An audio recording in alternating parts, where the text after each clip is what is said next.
Well, glad you're all with us. We got some extra stuff for you today, so it caused a couple minutes to get behind. Use your chat. Glad that you're all with us today. Let me pull up some information for you. All right, so this is going to be a fun roundtable, and I'm going to lean on my colleague, Michelle Schuster, who has definitely helped every single one of these roundtable sessions get information. Good morning, Michelle. How are you? All right, we've been busy at work this morning getting ready. So anyway, hopefully you're a repeat guest. I'm sorry, everybody's a guest, attendee at these roundtables. If not, we do have certain messaging at the beginning, and it is a philosophy. Hey, money's not the most important thing in life, but it is like oxygen on the gotta have it scale. And these are crazy times we live in. And it's great to come together as a community to talk about financial related opportunities and issues with a bias towards taking action. Hope is great, but action is what makes stuff happen. Produced by Qnity, where we really tend to focus on how what's complicated, overwhelming, and confusing and scary can be turned into a more clear path towards prosperity for you and all of your stakeholders. We lean heavily on a brain trust, as we did today. Our brain trust includes many individuals, people that we love and respect and have contributed their wisdom and ideas, many of which have saved you lots of money and headaches. And I wish I could be some type of a superpower to understand the level of success that people have achieved from some of the ideas that have come out from some of these willing sharers. I'm not exaggerating when I suggest it is in the millions. So we're always looking for light bulb moments, and shout out to you for showing up this week. There's a lot of other things that you can do. Hopefully you'll find some light bulb moments today. Last week we had Steve Reese. Steve is awesome. Great information on technology, technology adoption, trends, etc. So we have that recorded in YouTube. And then if you're in our Plan for Profits program, it's also stored in the portal there. We've also got Aura and Vish, great sponsors. They've done great sessions that will help with financial success. So certainly listen to those. We have a 9-grid, Qnity's award-winning visual thinking tool. You should get that as a way to create your own mind map, keep notes, etc. And perhaps you'll find your light bulb moment today. So last week, we introduced something that you'll start to see as a regular part of our offering on this roundtable. Several people are looking for data. They're looking for information. And one of the things is we have this community, which you're part of, and you can help contribute to provide some market intelligence. So last week, we had some questions, and one was true or false, or agree or disagree, where 54% of people or attendees said that this is a fair way to sum up 2020, at least as it relates to sales and profits. So 54% said sales were down, but profits were up for 2020. Keep in mind that 54% also does include businesses that have had extended shutdowns, such as California, as well as up in Canada. So a lot of the people that we're working with in other states across the country report much higher profits and not as much sales down as expected. 72 of you said you have more money in the bank than you did before the pandemic. That's huge. Liquidity is very, very high right now. There's a lot of cash out there, and it's showing up in a lot of different ways, some of which we'll get to in a little bit here. So anyway, more money in the bank. Hey, in many cases, that has to do with funds from the government, probably in all of your cases, if you will, but it is still more money in the bank. And then we also like to just gauge financial practices. And one thing is that we recommend is to have a standing weekly finance meeting. And about 70% of you said you have that. I would say as an industry as a whole, this number would be a small fraction of that. Keep in mind our audience, those of you tend to be people that are a little more financially interested and inclined. But even this is, I think this percent hopefully could even be higher because I think it's a key ritual for financial success. All right, we've got some performance updates. So let me take you through the format of this. So this is a format we've used many different times where we actually didn't have like a single live guest. That's been really a recent development, probably more in the last 35 sessions of the roundtable. We've had like a guest or two.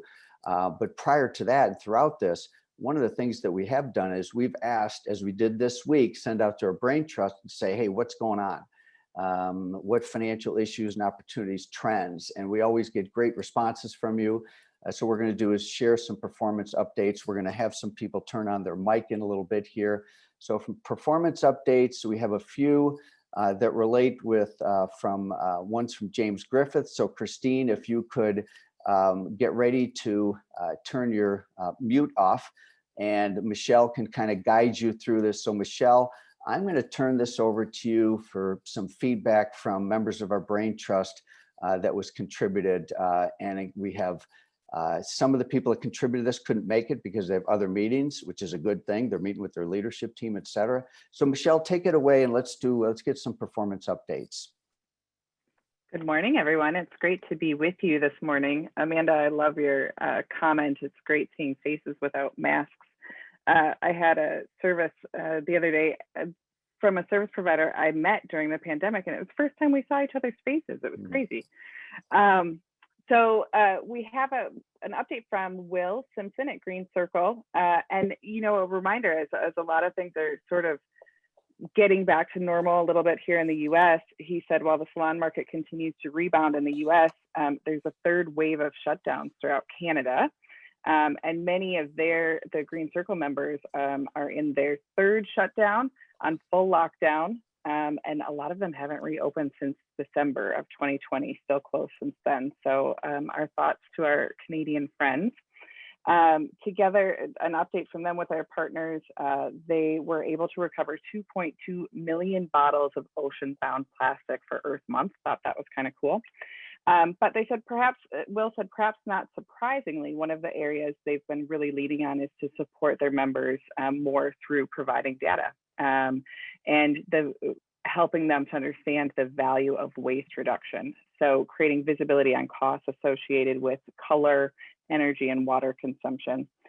They're able to give you metrics on your amount of recovered color waste. Also shout out to Vish, one of our sponsors, as they do an excellent job with that, helping to see numbers for overmixed color, wasted color, and then helping the salon management to implement new technology to convert those into service revenue. So shout out to Green Circle. I know lots of you are Green Circle salons.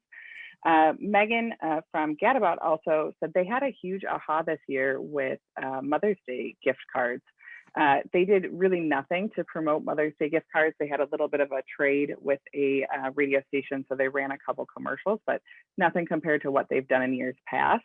If you compared their 4 legacy locations, they were up 8% from 2019, and online gift cards were up 20%. She said in 2019, they did everything they possibly could. They did spiffs for their guests, gifts with purchase, and all of that. This year, they did virtually nothing, and 28% increase total. So really feeling like guests are wanting to spend more, they're wanting to treat mom, say thank you, but mostly the guests are really back to wanting to be touched, and they're wanting to be in the salon, and they're wanting to be with service providers. And so really seeing a rise in people wanting to be together. So those were 2 updates from Green Circle and Gadabout, and Christine had an excellent update for us on sales and numbers, all that they have going on. Tom, do you want to chat with Christine? Sure. Christine, are you? Oh, there you are. Okay. I see your little, let's get you off mute here. I wonder if I have to ask you to unmute or whatever. All right. There you, well, let's get you off mute. All right. Can you hear me? Yes, can hear you now. Good morning, Christine. How are you? Good morning. How are you? And I assume your husband is, as you mentioned, busy behind the chair. Is that correct? James is not with us? That is correct. We'll take either of you or both. So thanks for your share, and congratulations on your ahas meeting with your financial team yesterday. So let's talk about profit and your profit trend, right? A little bit of background, Christine, on your business. So 3 locations down in Florida in the Venice and Sarasota area. Been in business how long? 34 years. That's all? I And know. and you have how many service providers? Maybe 60. Okay, yeah. All right, well, great. And we've been friends for years. I remember the first time I met you guys. You're part of 2 to 10. You've been great clients and great friends. And I'm glad when I read things like trending profit trends. So fill us in a little more on that. Well, we met with, like I said, with our financial team, and we went over our year-to-date financials, and the profits were up 10%. We have a 10% profit year-to-date, which it's like, yay! A silver lining for sure with the pandemic. And a lot of it is our revenues are definitely up. We've been so busy. We've done 1,700 new clients company-wide since the beginning of this year. That's new clients, not even existing clients. It's amazing. But, you know, during the pandemic, we line itemed everything like you had suggested we did years ago, and we just didn't bring a lot of stuff back. And we consolidated a lot of things. Like we had outsourced confirmation calls and stats and all that stuff. And we just integrated it all with the software that we have does all of that. So we just cut out all of that, you know, not bringing back beverage services. We're not bringing back magazines, and clients, you know, nobody's whining and complaining about not having a cup of coffee. A lot of great savings. So you tore into the P&L, cut expenses, Mhm. and then that's awesome. And so 10% profit, that's a nice profit percent, and that's not Yeah. what you had been earning prior to the pandemic. Is that correct? That is correct. So you talked about non-service payroll also, and so you have set a benchmark. I think it's 8.8% of gross sales, is my understanding. Right. So you're keeping your non-service payroll under your benchmark, slightly under 9%. And deeper dive on that in another conversation, guys. This is their benchmark, and I think it makes sense for them and their business. But you also raised your minimum wage to $15 an hour, still kept it in line. So what did you do to keep it in line? Yes, we And did. who manages your front desk labor numbers? Well, our manager, we have a general manager, a new kind of general manager, and she and James and myself, we all kind of do it together. But we seem, like we said, no, everybody wants to work part-time. There really is a very little full-time. Like I said, we think 30 to 35 hours is like part-time. I mean, full-time in this day and age. And even these younger girls, they all, like their front desk, they work 2 to 3 day shifts. They're part-time. They're happy to make $15 an hour or more, some of them, depending if they're in a leadership role. And it's just managed. I really am not sure how, but we don't have a lot of overtime. We make sure we're not doing overtime because it's unnecessary to have the overtime right now. Yeah.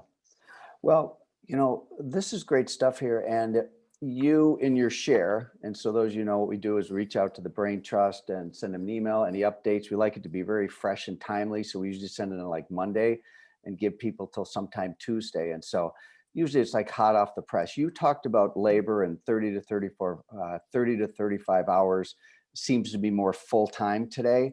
And staff are just as, if not more productive and happier. They make more money. And, you know, the Qnity phrase is, you know, earn more money, do what you love, and have a quality of life. So we're going to go, you're one of many people that inspired us to do a deeper dive on human capital. So the rest of you listening there, we're going to do a deeper dive on human capital now. So we'll segue away from performance in a minute, but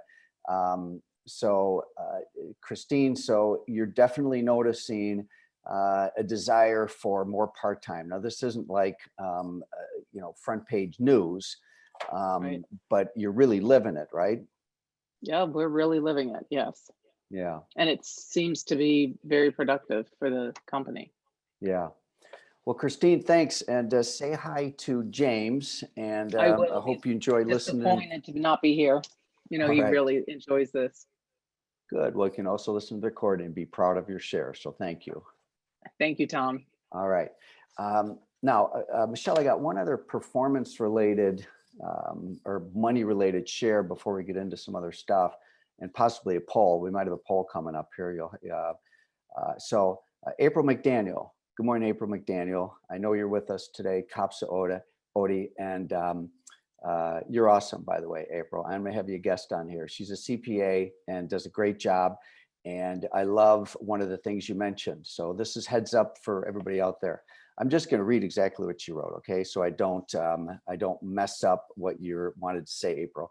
To maximize dollars available in the employee retention credit, you cannot rush the Paycheck Protection Plan forgiveness application process. We're seeing a lot of money left on the table because people are getting excited to get those PPP-1 applications filed. Make sure you know the rules. You have 10 months after your covered period to file without having to make any payments. You can still apply after the 10 months. And here's the key point. Ask your accountant and banker. We'll leave it at that, okay? April, thank you for sharing that. And April also mentioned there's a lot of money out there. I agree. We have a polling stat. We showed that liquidity is up. And just be careful what you do with your funds these days. Again, sales are vanity, profit is sanity, and cash is king. Michelle, do we have a poll that we want to bring up here for the group? Not quite yet? Okay, all right, let's keep moving here. All right, so that was Christine. I'm going to move on. All right, I was very inspired and almost hit over the head with the need to address the function which we call human capital. Now, for those of you that aren't familiar with Qnity, we have created a system that we use that's called 5 functions. And it's a way to break your business down into the key 5 functions. And it works for many different things. It helps with organizational structure. It helps with planning, helps with execution. And then also the 2 to 10 project and other things that we've been involved with Qnity is we have research and data on each one of these separate functions. I don't want to get too deep into 5 functions right now. My main thing is just to introduce the subject of human capital and go deeper into that. And we've got a lot of information for you, and a lot of thoughts on this. And let me really give you where my mind's head. So in looking at the shares that came from our brain trust over the last 24 hours, it just this recurring theme is that and tell me if you agree with this one in the chat, okay? We have a ton of clients. We don't have enough staff to service those clients. So we don't really even have a marketing need. We don't have a demand issue. We have a supply issue. Tell me if you agree with that, okay? We don't have a demand issue. We've got plenty of clients. We're turning clients away. We have a supply issue. Agree or disagree? And I think we've got more questions around that. And in fact, Michelle, do we have a question that's appropriate at this point? All right, so we're gonna pull up a poll right now and use the chat to answer the question I just mentioned. And then just take a moment here and just answer this to the best of your ability. We'll give it a minute here. Which of the following roles presents the greatest staffing challenge for you right now? Producers, these would be service providers, stylists, colorists, estheticians, massage therapists, nail techs, etc. Support, that would be more like front desk type support, not necessarily leadership, or management and leaders. So where does it present the biggest problem for you personally right now? The second question is, true or false? A labor shortage is the biggest issue in our industry is facing right now. So far, 11 out of 11 are agreeing with that. And then finally, I'm really curious on this one. Agree or disagree? We do a good job of selling our company's opportunities to our current staff. All right, so this is awesome to see. I love seeing this stuff come in, okay? So check this out, guys, okay? And then Michelle will close this off. I think once we get up, Michelle, maybe to about 70 to 80% of people. We don't want to keep everybody hanging too long. Let's give it a little bit longer for people to respond to this. All right, so look at that. It's about 2/3 of you say that it's service providers, and then front desk is right behind that, then managers and leaders. Now, all right, so here's the final results. So 2/3 of you say service providers, and then next is supporter front desk. 90% of you, wow, 90% of you say a labor shortage is the biggest issue our industry is facing right now. And then finally, agree or disagree, we do a good job of selling our company's opportunity to our current staff. 2/3 of you agree. Okay, all right, sounds great. Thank you for that. And what we'll do is we will, should I share these results? Let's see here. All right, I think I just did that. All right, now let me move my thing here so I can make this go away. All right, so I have some, all right, let's close this thing. I'm still getting used to using this. Awkward moment. Here we go. All right, Pauline. All right, last week, we saw forced innovation, forced or maybe not. 88% of you have implemented new recruiting practices and 88% have changed your training processes since the pandemic. I don't think this is a big surprise, but let's get into the subject of human capital here. And I do have some shares that I'm going to go through from a few members of our community. I'll start with that. And Citrus, Michelle, if you could watch for when Candice joins us, she'll probably join us in a little bit. She'll come live with us. But let me share, I got a lot of thoughts on this one, by the way, you guys, and data and information. So I'm like fired up. So Sue really, so let me tell you who Sue is. So Sue Ahrens is the president of StudioBe in Colorado. Sue is frequently on these calls. She's with her leadership team as we speak right now. But some of the things that really came out with her is definitely struggling with turnover, and they're not the only ones. And as she said, we have more guests than we can take care of. I've talked to others across the country that are experiencing the same situation. 90% of you today agree labor shortage is the biggest issue. And staffing is the biggest issue for them right now. So she talked about that it's flexibility is so crucial right now. And hands-on, high touch, teach them how to use all the basics with new people entering the workforce. They don't know how to interview. And many of them really, because they were learning to cut hair in terms of new hire virtually, they haven't really touched too many heads, which really is creating a challenge here.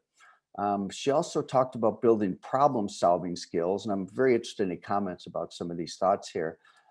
Building problem-solving skills. As she said, the younger generation has had Google solve all their problems, but you can't have Google tell them how to cut hair or formulate color or talk to an upset guest. So it's really about providing those type of skills. Another thing is lack of commitment right now, and loyalty seems to have lost the business or has left the business. And it felt that, you know, as asking the question, what happened to teamwork, tribe mentality, family supporting each other? Did the pandemic and isolation scare us into not needing anyone or trusting our neighbor? Well, Stephanie Fox, when she was on a couple weeks ago, which by the way, I would definitely watch that session we had with Stephanie because she really has some great information, suggestions, and data as it deals with talent. What Stephanie said that maybe ties to some of the things that Susan's bringing up is that more people want to talk about their schedule than money in their interviews out of school. And flexibility is outranking pay as a motivator. So anyway, just good thoughts by her and also things that I wanted to share. All right, let's go through other things that relate with, we have ILOF. With everyone coming out of the woodwork to get their hair done, demand is high. We need more intern stylists and are working with those who went part-time during the pandemic to increase hours. Again, I'm sure this is something many salons are experiencing. So we have this theme about more guests, but not enough staff. And she also talked a little bit about updating their manager bonus criteria and being realistic on the current financials. They also split up their communications center and human resource team and moved them into the salon locations. They had a small company office. With online booking on the rise, there just wasn't a need for a separate location rental expense. So ILOF always does a great job of sharing. And so let's see, is Candice with us at this point? Is she? All right. Candice, how are you this morning? Why don't you come off the mic?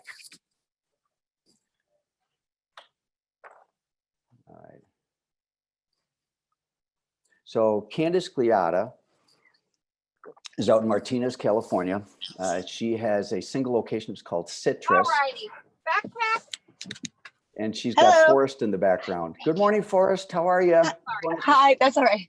Hi, sorry, I'm multitasking this morning, dropping Forrest off at school, but he's officially out of the car now.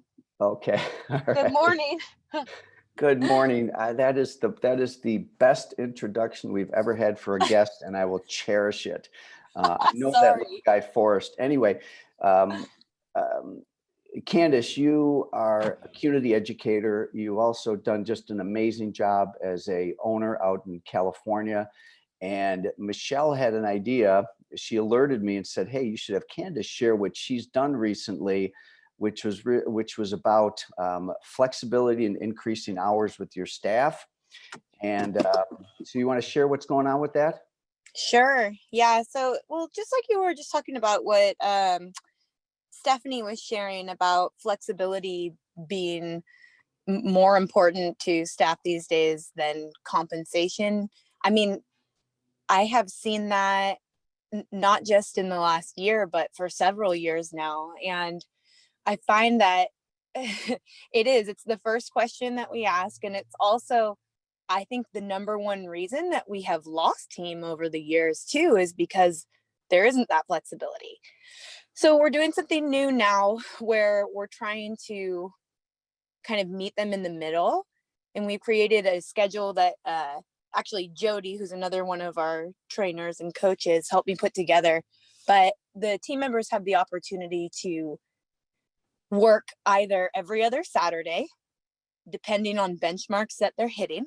And then they also have the people that aren't quite at that level have the opportunity to be on a 3-week rotating schedule. So they get every third Saturday off, which gives them actually a 5-day weekend once a month. So they love that. Nice, nice. Mm-hmm. Anything else on that? Well, just that it's been a huge deal for them. So Yeah. it's a motivator. So a lot of us, we're used to talking about compensation, like financial compensation, as incentive for, people to grow their sales. And because we've built benchmarks that need to be hit to be able to have these alternative schedules, that's a new motivator for them. So it has had a huge impact on sales. In fact, we have one employee who has forever kind of just been very fixated on her schedule, specifically over Saturdays. She just doesn't want to work Saturdays. And she's never, we've never been able to get her to really commit to tracking. Once we had put this out there as an option for her, she was committed to her tracking. She went for 13 weeks. She actually had 42% growth over 13 weeks just so that she could earn these Saturdays off. So we find that it's just a really good motivator as well as a way to meet them in the middle, because reality is they want to be there for their kids' soccer games or, to do barbecues with their friends. And I get that. I want to do that too. So I just want to be realistic about what people's needs are and how sustainable it is for them to not work Saturdays for several years. Yeah, I love that. You also had made some changes as it relates to your training program. Okay. Mm-hmm. Yeah. You So want to share any of that? Yeah. So we used to have a training program. So it was about a year, depending on how fast you got through it, a year to a year and a half from, hire date to being on the floor. And we found that people were kind of petering out halfway through, finding ways to do something else. COVID was a huge one. And a lot of our apprentices were like, oh, I think I'm going to stay home, or, some of them wanted to do front desk instead, things like that. It's just wasn't as engaging as it needed to be. And then we were not having a lot of applicants because I think reality is in California, everywhere, but in California, in the Bay Area, it's really expensive. People want to fast track to where they're having the ability to make a really good income. So we decided to try something new, and we transitioned our program that was about 6 months of like classroom apprenticeship and then 6 months of new talent where you're working under an educator. we transitioned from that to an 8-week boot camp. So they do hair, they are in class 2 full days a week, and then they have 1 full day of models. So it's like a 3-day-a-week investment, and it's all up front. At the end of the year, it comes out to be the same amount of money put into it. It's just about doing it all at one time. But we had so many people that were so excited about it, and we were able to really position it as like, we get it. You don't want to assist for a year and a half. That's understandable. And we had a ton of applicants. We, for the first time ever, had a really good, group of people to pick from, which usually it was like, okay, I guess we'll see how it goes with this person. Somebody put something about post and pray or something, post the job and pray. I think it was Stephanie. So it was just really nice to be able to have options. And we've got 2 amazing stylists out of it. One actually that has like 25 years experience, that's been working as a solopreneur for a long time, that was like, I need a full reset. And I've never had the opportunity to do something like this because I can't stop financially for a year and a half. And now here she is going through a program she just finished, and it's only been a few months. So it's been great. What a great share. Candice, Michelle and I have tapped into you because we've worked on some compensation related projects.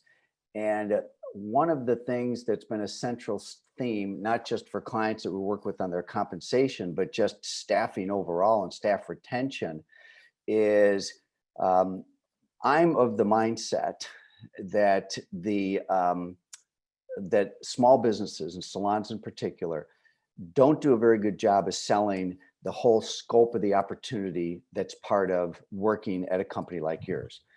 And a lot of people listening in today are probably, yeah, I know that, but you do it, and you kill it in terms of the sales collateral that you have that really spells out all the different things that you offer in your business. A lot of things that we all just take for granted. I feel like we can do an entire session on that, and we're not going to have time to go deep into that. But so you created some marketing materials that's used for recruitment, and it says this is the path. This is these are all the things that you'll get, and training and paid time off, and it looks very rich, and it's hugely visual. So it's great for recruiting. But the other thing that I wanted to mention, and sort of your surprise nugget, was that how beneficial it was to resell your current employees on what they have. It's like, oh, I didn't realize that we even had that. So we don't have a lot of time for this, but let's do about a minute on just your recruitment materials, what's on there, and how that also benefits your staff. Okay. Yeah, actually, it's a funny story because the idea came you can go with that. Okay, just for a sec. Sorry, Candice, she's going to pull up on the screen real quick. Oh, okay. All right. Yeah, the idea came from my manager's husband is a carpenter, union carpenter, and he was like, she goes, yeah, next year he's going to make, X amount of money.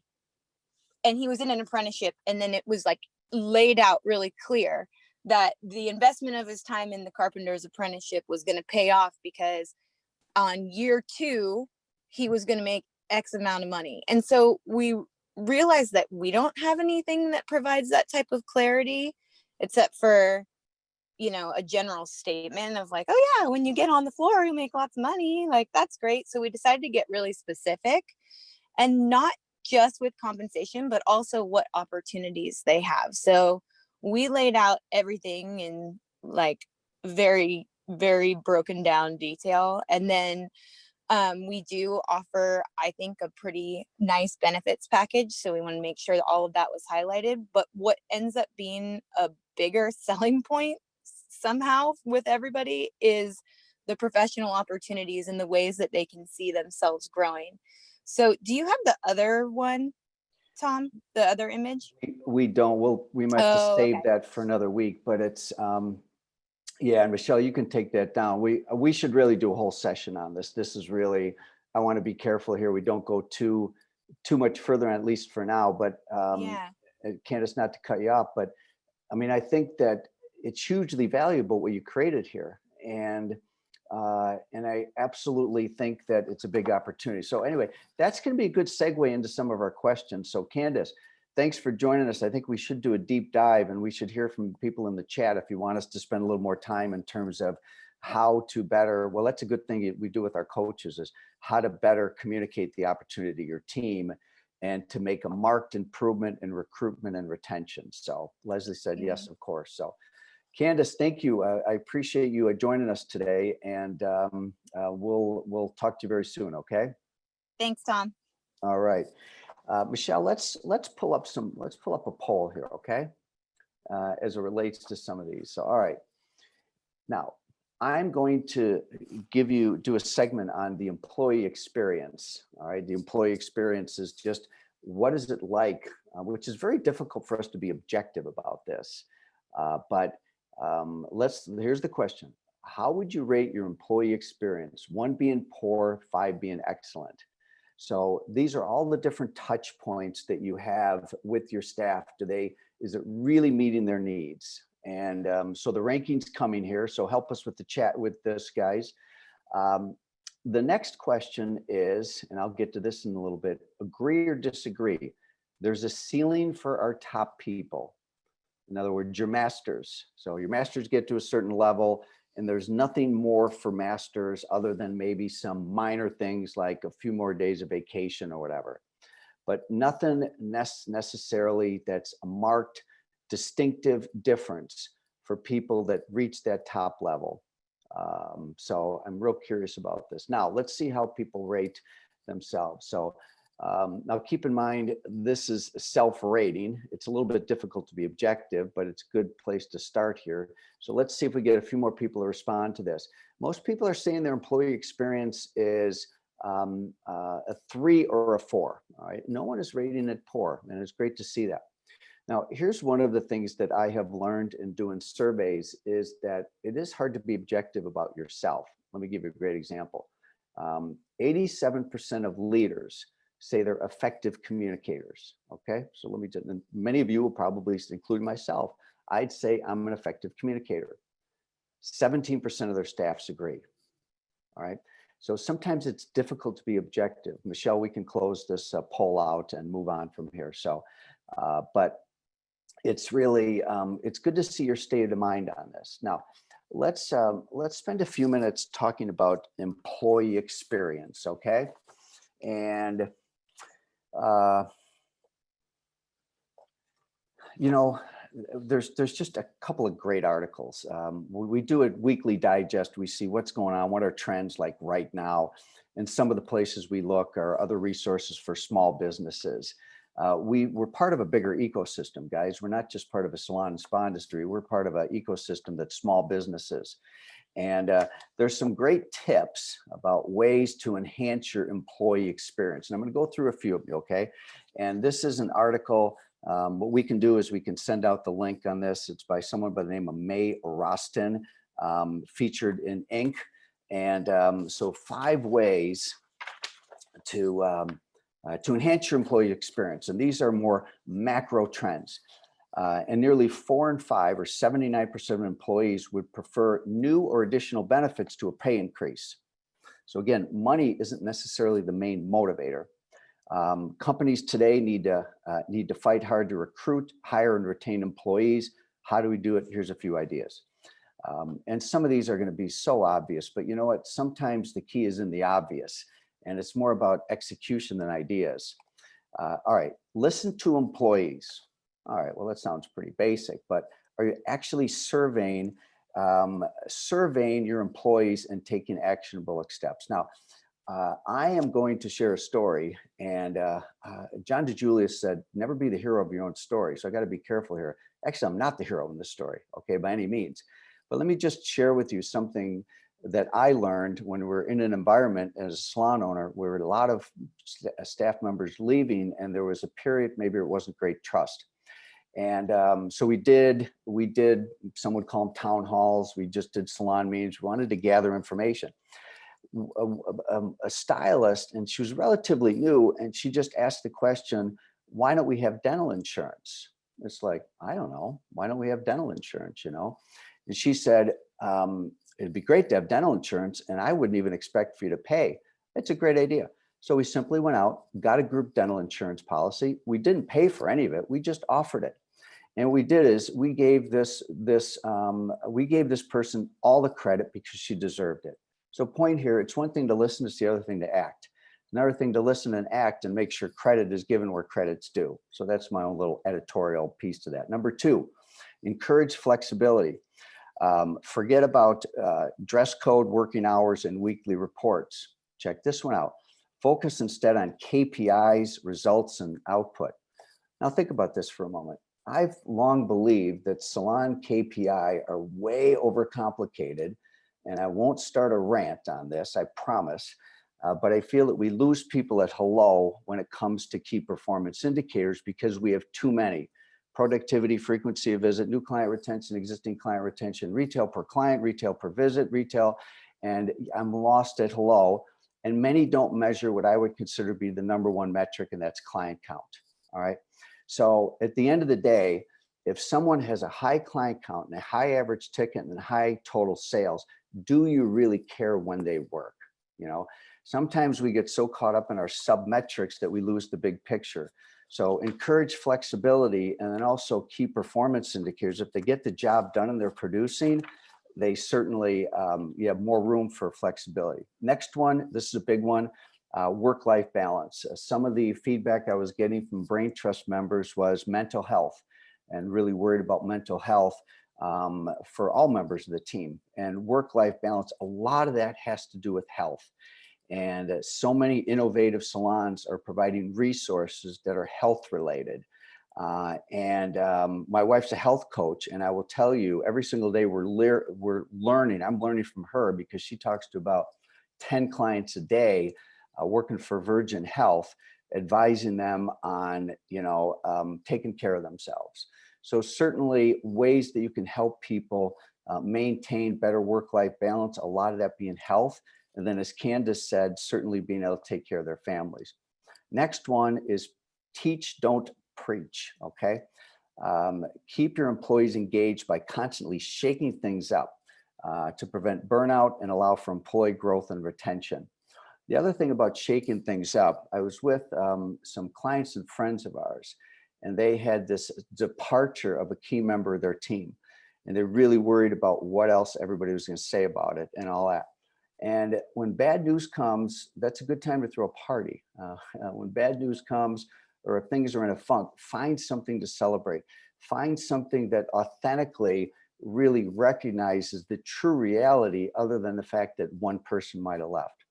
And then the fifth thing is supporting their family, and just making sure that you're family friendly. And I know that Candice went to that. Now I'm gonna move a little bit further on to this and give you a little bit more about like trends that are going on out there, right? And there's some doozies on this one. Again, related to the employee experience, which many of you don't feel like you need to work on. At the same time, if we're having a hard time finding and keeping staff, maybe the employee experience is something that we should look at. The other thing about the employee experience is that it's controllable by us. We can't necessarily always control what's going on a macro level, but we can control the employee experience. So here's a really good one. I'm just going to summarize a few of these. And one is conduct stay interviews. Exit interviews provide you with the reason behind employees leaving your company, but they can't. It cannot help you make them stay. Stay interviews allow you to understand the issues faced by your employees and work towards retaining them within your company. Ensure your communication with your employees regularly to understand their pain points, if any, and take the initiative to resolve them. The other thing is, again, it goes to focus on their physical and mental well-being. And here's another one, guys. And I also think, and this will be no surprise to you, understanding me and our point of view, is that I think there's a tremendous opportunity to provide more financial related training and money related skills for everybody in your organization. And we have a project going on. I'll talk about that at a later time, but I think we have the solution to help members of your team understand the importance of financial literacy, personal money management, and all the different things that they didn't have in school. So certainly, if you can take care of your employees in these different ways, provide the work-life balance, help with employee-related resources, then also, again, big thing for me is making sure that they know how to take care of their money. Money-related skills are a huge opportunity. All right, now let's see what else we got here. I've got some other things, and Michelle, do we have some more polls here? Do we have another poll? Okay, we're done on polls. All right, I'm going to get to something else in a moment, but I'm dying to hear some of your comments here. Other things that I'm noticing is that we started taking a personal finance class. That's awesome, Jackie. Good morning, Jackie, by the way. One of the other things that comes up a lot is managers and managers bonus. Candice and I worked on that together for her company. She had a key member of her team.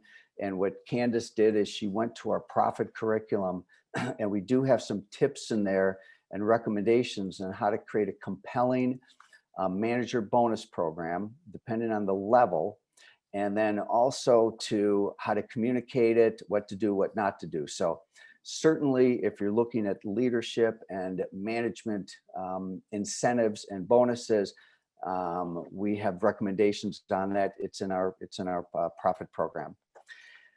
All right, let's see here, Michelle. What else on human capital? We talked about communicating the opportunity.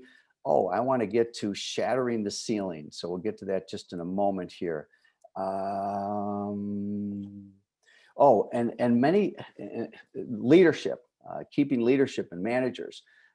Something else to keep in mind is sometimes getting them an outside coach will make a huge difference.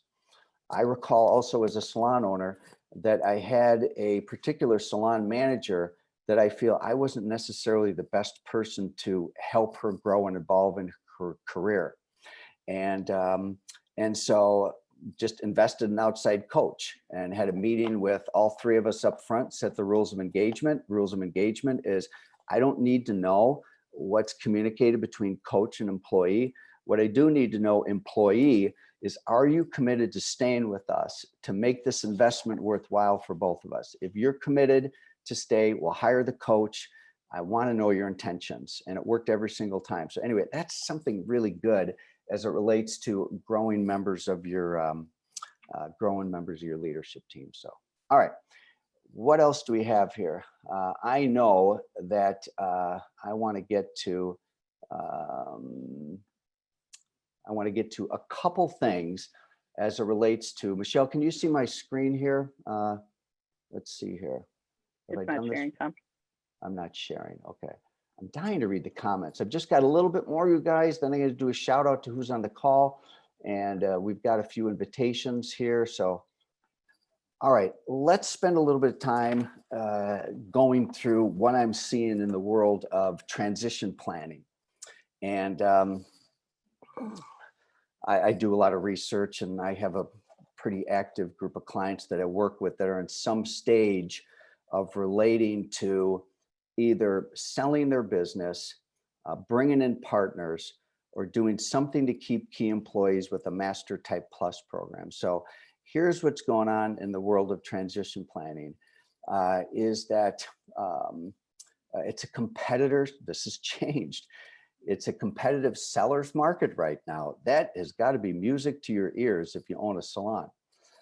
But it does help to come into it prepared. Amen. All right. If you thought there was going to be a ton of distressed businesses for sale to the pandemic, you'd be wrong. Guilty as charged. I thought there was going to be I thought salon valuations were going to tank. And I also thought there's going to be a bunch of these businesses where it was like, hand me the keys. But I've been shocked at how many businesses have actually survived and are in better shape than they ever were. So I'm noticing some really good positive things as it relates to business transitions right now. And I've got a reference here for you, somebody by the name of Jessica Filkovich, and she specializes in mergers and acquisitions, especially for small businesses. You know, there's businesses for sale right now, but there's far more baby boomers who are burnout, retiring, are going to sell their business. So there is a wave of transactions that are going to come. And this is why it's a joy for me to spend, I don't know how many hours per week working with owners and key employees to see what type of opportunity can happen for a legacy business to transition to a key employee. Here's the other thing is COVID's impact on the industry also came in the form of government incentives through the SBA. Inquiries into acquisitions significantly increased when the SBA announced that entrepreneurs could save thousands of dollars when they take out an SBA loan to finance a purchase. And this particular sort of colleague of mine in another part of the country said 60% of the deals are financed through SBA products, so we're seeing a big jump. I was also talking to a franchise lawyer last week, and he also made special mention of the SBA financing out there right now. Now, let's get to something else related to this, and I appreciate you you're listening in today here. So I've been involved in several projects lately where we've recognized that there may be a ceiling in the organization. And we find frequently that you get to a certain level, maybe you've been there 10 years, 15 years, whatever, or you're 8 years and you're fast tracking a hugely valuable person. It's like, what's next? You know, I've reached a ceiling, so maybe I can earn a couple percentage points more commission, maybe get a little bit more time off, but nothing that's really revolutionary. Nothing that's like, wow, you know, this is an opportunity that's beyond my wildest dreams. And so we're working with several companies right now to create, we'll call it a Masters Plus program. So this is for people that qualify with certain criteria, length of service. They also embody the company's culture. They meet certain performance goals, and they're financially, they have the financial wherewithal through decent credit to potentially be an owner. This doesn't necessarily mean that they would become an owner in the business, but there's a huge opportunity to take a fresh look at what you're doing with the top level in your company. And is it enough today? Are we pushing the envelope? I'm surprised that the ratings came in when so many people really felt they really did have unique extra points of difference for the most seasoned people, because I don't see it very often in the companies that I'm exposed to or in the research. So anyway, I wanted to mention that. And light bulb moments, Christine and Candice and the rest of you that submitted, thanks for being part of our brain trust. A couple things that I wanted to mention before I wrap up here is that 2 to 10 coming up. Of course, invites are still being gathered and sent out. We do have an announcement here, okay? And due to request by several of our clients and the work that we're doing to help many businesses level up their financial practices, which in many cases need lots of opportunity because maybe they don't have the right in-house financial support, or maybe they've gotten complacent, or maybe somebody's sitting in the wrong seat. So what we're doing is we're taking our profit curriculum and we are going to start a group. It's going to be a guided group led by me personally, and Michelle. It's going to start on June 14th. To be involved in this, you would actually go through each of the 5 modules. We'll go through each of the 5 modules together.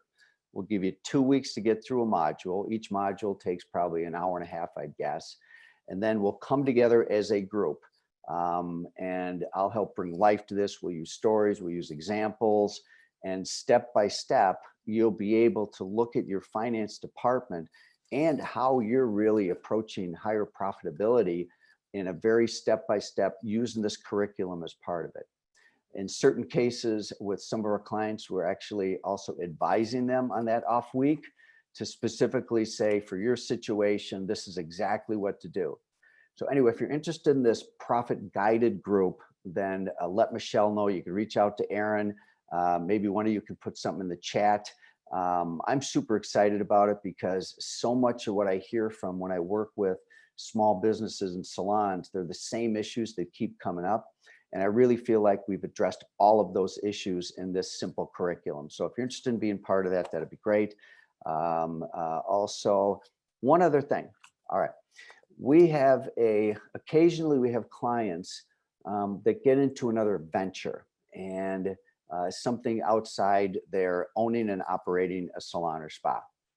And what we like to do, and we have one in particular right now, she is a member of our community, and she's created this really great app as it relates to skincare, a way to help estheticians and really have a better client experience.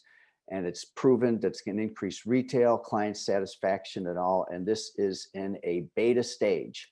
So if any of you are willing to be part of a pitch, she's looking for feedback. She's looking for people to test. I won't reveal what her name is or any of that kind of stuff. Please send us an email. We'd love to have several people that would be willing to give feedback to a member of the community like this about something that we think is really important, and she does too. So it's an interest to help support her. All right, what else do we have here? Don't forget, if you don't have a coach, get a coach. We've got great coaches. You can book a free coaching session today. We have a QR code. You can grab it. And while we're doing that, let me see what's going on in the chat here. I feel like I'm out of the loop with everybody. Yes. Here's articles. There's Christine, there's Jan, there's Ken. I'm not gonna have time to read all these comments, but what I do have time is to see who's on the call here today. All right, so who is on the call? And then we'll wrap up in a moment. All right, so what do we got here? Participants, we have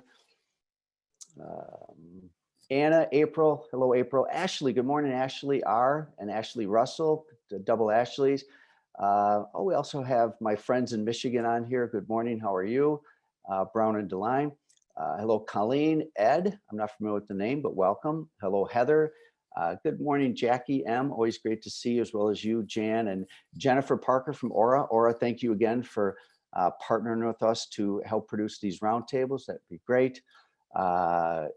Joe, is Karen on? Yep, Joe and Karen DeAnda. Good morning, guys. My friends from Colorado. John, good morning to you. Glad you joined us. Justin, I hope this doesn't mean you won't be with me at noon Central, but good morning, okay? We have Karen, we have Kelly. Good morning, Kip. Good to talk to you yesterday. Hi, Leslie. Lisa, Linnell, wait a minute. I think we have a happy birthday moment. All right, I do believe it's Linnell Lynch's birthday. So Linnell, happy birthday.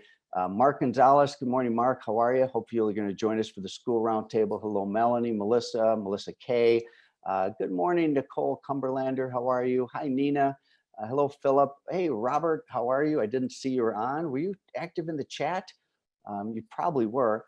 Roxanne, good morning. Hello, Salvador. Sam Bricado, how are you? Sam Johnston. Sheila's with us too. Hi, Sheila, Todd, and Vanessa. Michelle, did we just go over by 3 minutes? Oh my gosh, we got to get out of here, don't we? We got another roundtable we're going to do. All right, guys, thanks so much for joining us today. I hope you got some insights, and hopefully also you enjoy the polling. Please send us feedback. We want to make this better and better. I would tell you who the guest is next week, but we don't know yet. And I feel pretty good about that, actually, because usually we found the best guest at the right time. I do know over the next several weeks, we're going to have some really great guests that I've discussed, and we'll bring them in. So, all right, guys, take it easy. Thanks again. And some of you will see in an hour. Bye.